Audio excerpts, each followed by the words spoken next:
গণতান্ত্রিক উত্তরণ এবং সংস্কার কর্মসূচির জন্য যে উদ্যোগ অন্তর্বর্তী সরকার নিয়েছে এর প্রতি পূর্ণ সমর্থন দিয়েছে জাতিসংঘ।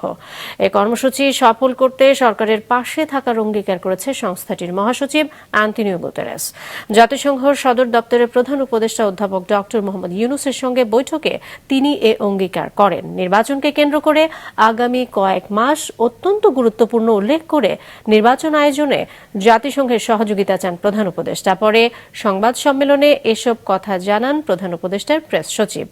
একই দিনে প্রধান উপদেষ্টা রবার্ট এফ কেনেডি, মানবাধিকার সংস্থার সভাপতি কেরি কেনেডির নেতৃত্বে শীর্ষ মানবাধিকার প্রতিনিধি দলের সঙ্গেও বৈঠক করেন।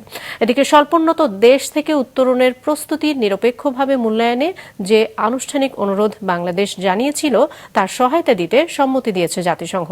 সংস্থার under secretary general rabab Fatima সোমবার নিউ ইয়র্কে প্রধান উপদেষ্টার সঙ্গে বৈঠকে এ ঘোষণা দেন। বাংলাদেশের এই ডেমোক্রেটিক যে ট্রানজিশনে ফুললি তারা সাপোর্ট করছেন এবং সলিডারিটি ঘোষণা করেছেন। সিমিলারলি তারা রিফর্মের ক্ষেত্রেও তারা ফুললি সাপোর্ট এবং সলিডারিটি ঘোষণা করছেন যে এই রিফর্মটা ইন্টারিম গভর্নমেন্ট নিয়েছে এবং সামনের দিনগুলোতে ইলেকশনের আগে যেই কাজগুলো ওনারা করবেন সেটার সাথে উনি অকুণ্ঠ চিত্তে তার সাপোর্টটা জানিয়েছে।